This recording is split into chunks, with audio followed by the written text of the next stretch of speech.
نبی حضرت شیخ صاحب نعرہ تکبیر خدا خدا کا یہی ہے در خدا کا یہی ہے در نہیں اور کوئی مفر مقر جو وہاں پہ ہو یہیں آ کے ہو جو یہاں نہیں تو وہاں نہیں سبحان اللہ حضرت انس بن مالک ارشاد فرماتے ہیں فتبسم النبی صلی اللہ علیہ وسلم صحیح بخاری کی روایت کہ حضور نے اعرابی کے جملہ سن کر تبسم فرمایا آپ مسکرانے لگے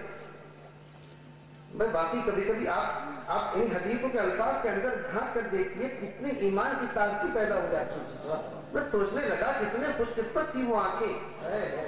کتنے خوش قسمت تھے کتنی خوش قسمت تھی وہ آنکھیں کہ وہ بار بار کبھی حضور علیہ السلام کے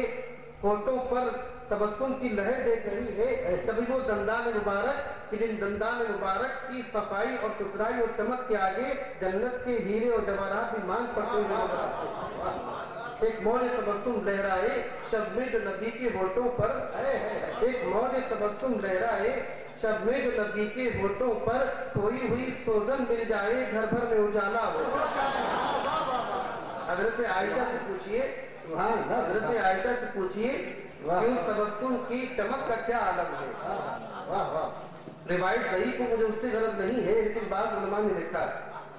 کہ ایک موج تبسم لہرا ہے شب میں جو نبی کے ہونٹوں پر کھوئی ہوئی سوزن مل جائے گھر بھر میں اجالا ہو جائے روایت ضعیف صحیح لیکن اتنا تو یقین رکھتا ہوں کہ اگر اس روایت کو ضعیف بھی مان لیا جائے تو پھر بھی دندان مصطفیٰ کی چمک واقعی ایسی تھی کہ اگر سوئی واقعی کھو جاتی تو یقین مل جاتی روایت صحیح نہ صحیح روایت ضعیف ہی صحیح لیکن میرا ایمان کہتا ہے میرا یقین کہتا ہے میرا وجدان کہتا ہے کہ وہ دندان مبارک جن کی چمک سے ماہو خورشید اپنی آنکھیں خیرہ کر لیا کرتے ہیں اگر اندھیری رات میں ان کی چمک سے حضرت عائشہ کی کھوئی ہوئی سوزن مل جاتی ہے کھوئی ہوئی سوئی مل جاتی ہے تو اس میں کم از کم مجھے کوئی تعجب نہیں واہ واہ واہ بے شک سبحان اللہ سبحان اللہ تعجب تو اس کو ہو حیرت تو اس کو ہو کہ جو یہ بات تسلیم کرنے کو تیار نہ ہو کہ دندان مصطفیٰ انوار و تجلیات کے مخزن تھے حضور کے دانت مبارک حضور کے دندان مبارک میں کوئی چمک نہیں تھی کوئی دمک نہیں تھی وہ عام انسانوں کے دانتوں کی طرح تھے اگر اس بات کو کوئی شخص مانتا ہو اسے ضرور حیرت ہو سکتی ہے لیکن ہم تو یہ مانتے ہیں کہ وہ دندان مبارک ہیں کہ اگر ایک مرتبہ پھر ایک مجھے بات نظر آ گیا واہ واہ واہ بات کہیں اور کی چل رہی تھی ایک اور بات نظر آ گیا صحیح بخاری مسلم دونوں کے اندر حدیث متفق علیہ حضور ارشاد پر حضرت صدیق اکبر ارشاد فرماتے ہیں کہ ایک مرتبہ کوئی شخص صدیق اکبر کو برا بھلا کہہ رہا تھا صدیق اکبر کو برا بھلا کہہ رہا تھا اور حضور تشریف فرما ہے اور بیٹھے ہوئے مسکرا رہے ہیں تو صدیق اکبر کو بڑا عجیب لگا کہ بھئی یہ شخص تو مجھے برا بھلا کہہ رہا ہے اور آپ بیٹھے مسکرا رہے ہیں صدیق اکبر کچھ دیر تو برداشت کرتے رہے اس کی بدتمیزی کو اس کے بکنے کو لیکن جب برداشت سے باہر ہو گیا تو آخر آپ نے اس کو ایک جواب دے دیا کوئی تو بھی بدتمیزی تھی اس کی آپ نے اپنے انداز میں کوئی جواب دے دیا جب صدیق اکبر نے جواب دیا صحیحین کی حدیث تو حضور کے چہرے کا تبسم بھی غائب ہو گیا اور اس تبسم نے ناراضگی اور غصہ اور غضب کی جگہ لی آپ کے چہرے سے غصے کے آثار نمایاں ہو گئے صدیق اکبر نے کہا کہ یا رسول اللہ میرے ماں باپ آپ کے قربان آپ پر فدا یہ کیا معاملہ ہے ابھی تک تو مجھے گالیاں بک رہا تھا مجھے برا بھلا کہہ رہا تھا اور آپ تبسم فرما رہے تھے میں نے اپنے دفاع میں ایک جملہ اس سے کہا اور دیکھتے ہی دیکھتے آپ کے چہرے پر ناگواری کے آثار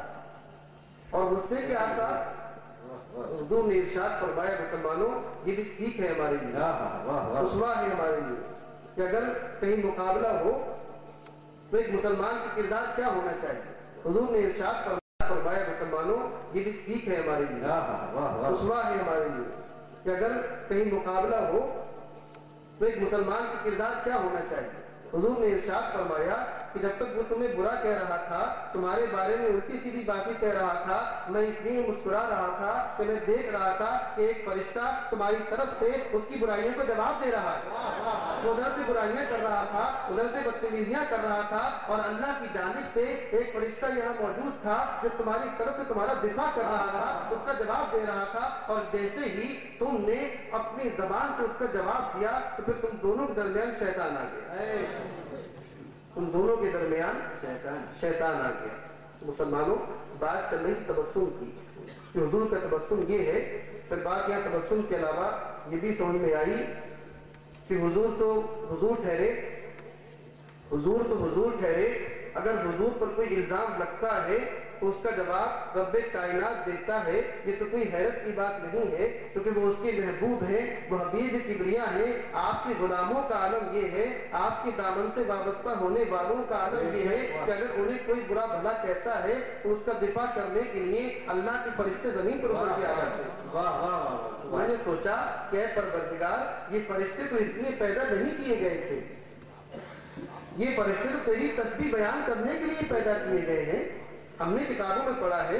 کہ فرشتے تو اس لیے پیدا کیے گئے ہیں کہ اللہ تبارک و تعالیٰ کی تسبیح کر رہے ہیں، حمد و ثنا بیان کر رہے ہیں، اللہ کی تعریف کر رہے ہیں۔ ہزاروں ہزار فرشتے ایسے ہیں جن کی صحیح تعریف اللہ ہی بہتر جانتا ہے، وہ ہزاروں ہزار سال سے رکوع میں کھڑے ہوئے ہیں، ہزاروں ہزار سال سے رکوع سجدے کے اندر ہیں، کچھ قادر کے اندر ہیں، کچھ مختلف طریقوں سے اللہ کی حمد و ثنا بیان کر رہے ہیں۔ اے پروردگار، وہ فرشتے جو تیری حمد و ثنا بیان کرنے کے لیے پیدا کیے گئے تھے، جو تیرا ذکر کرنے کے لیے بیان کیے گئے تھے، آج تیرا ذکر چھوڑ کر تیرے حبیب کے غلام کا دفاع کرنے کے لیے کیوں آ گئے؟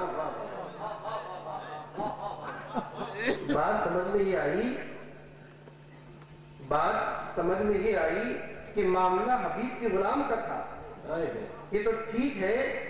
یہ تو درست ہے کہ فرشتے اللہ کی کا ذکر کرنے کے لیے پیدا کیے گئے، چونکہ حملہ اللہ کے حبیب کی غلام پر ہوا، اور کسی عاشق نے کہا تھا کہ میں تو مالک کی کہوں گا کہ وہ مالک کے حبیب، یعنی محبوب محب میں نہیں، میرا تیرا بات اللہ کے ذکر کی ہے۔ اللہ کا ذکر کرنے کے لیے فرشتوں کو پیدا کیا گیا، لیکن چونکہ جاؤ میرے فرشتوں، تمہاری تخلیق تو ذکر الہی کے لیے ہوئی تھی، آج میں تمہیں اس کام سے ہٹاتا ہوں۔ آج میرے حبیب کے غلام صدیق اکبر کی عزت پر حملہ ہو رہا ہے، ان کی حرمت پر حملہ ہو رہا ہے، ان کی تعظیم پر حملہ ہو رہا ہے، صدیق اکبر کے مقام کو گندہ کرنے کی کوشش کی جا رہی ہے۔ اے فرشتوں، تسبیح کے مقام سے نیچے چلے جاؤ، ذکر کے مقام سے نیچے چلے جاؤ، اور زمین کی پستیوں میں جا کر میرے حبیب کے غلام کا دفاع کر کے آؤ،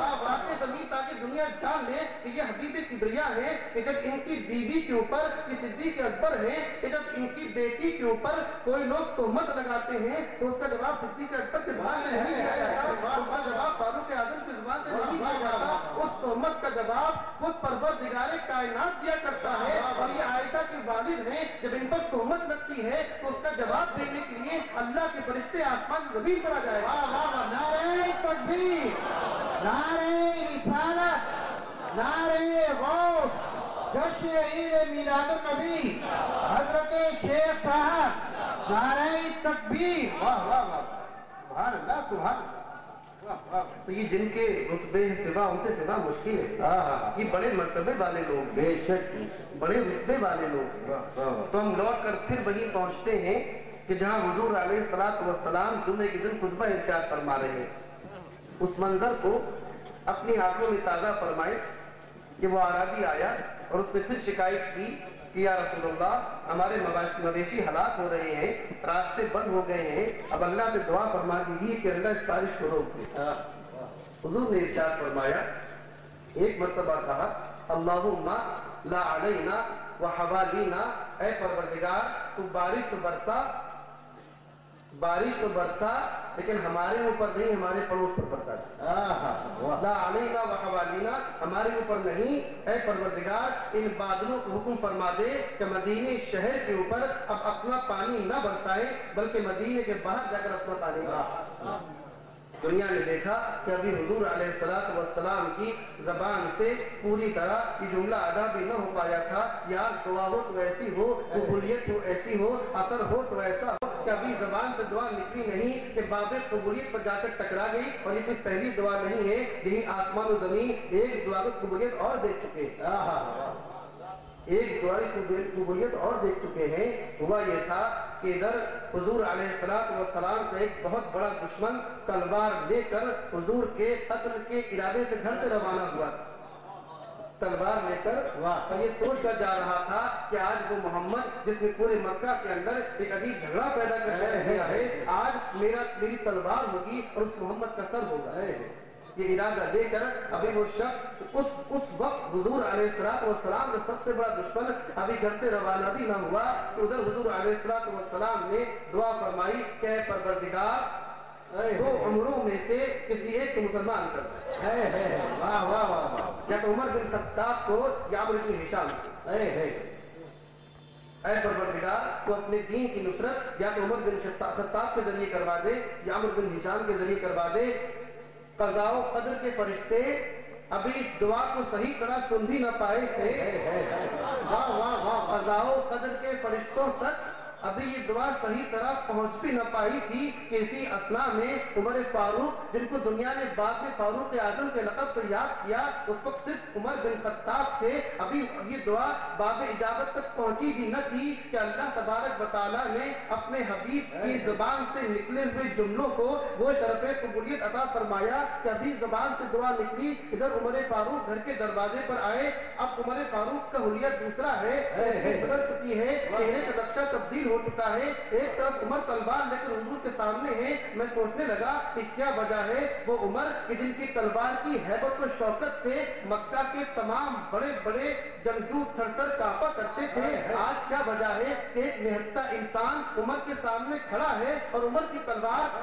اس کی گردن کی طرف اٹھنے کو تیار نہیں۔ بات تو اتنی تھی کہ ادھر زبان سے دعا نکلی، ادھر گھر سے عمر نکلے، ابھی جیسے ہی دعا باب اجابت تک پہنچی ادھر عمر باب مصطفیٰ تک پہنچ گئے۔ واہ واہ واہ واہ، سبحان اللہ سبحان اللہ، واہ واہ، ابھی دعا باب اجابت تک پہنچی، واہ واہ، عمر باب مصطفیٰ تک پہنچ گئے۔ اور حضور نے فرمایا کہ عمر کیا لینے آئے ہو؟ وہ عمر کہ جن کی فصاحت و بلاغت کا لوہا عرب کے تمام بڑے بڑے ادبا اور شعراء مان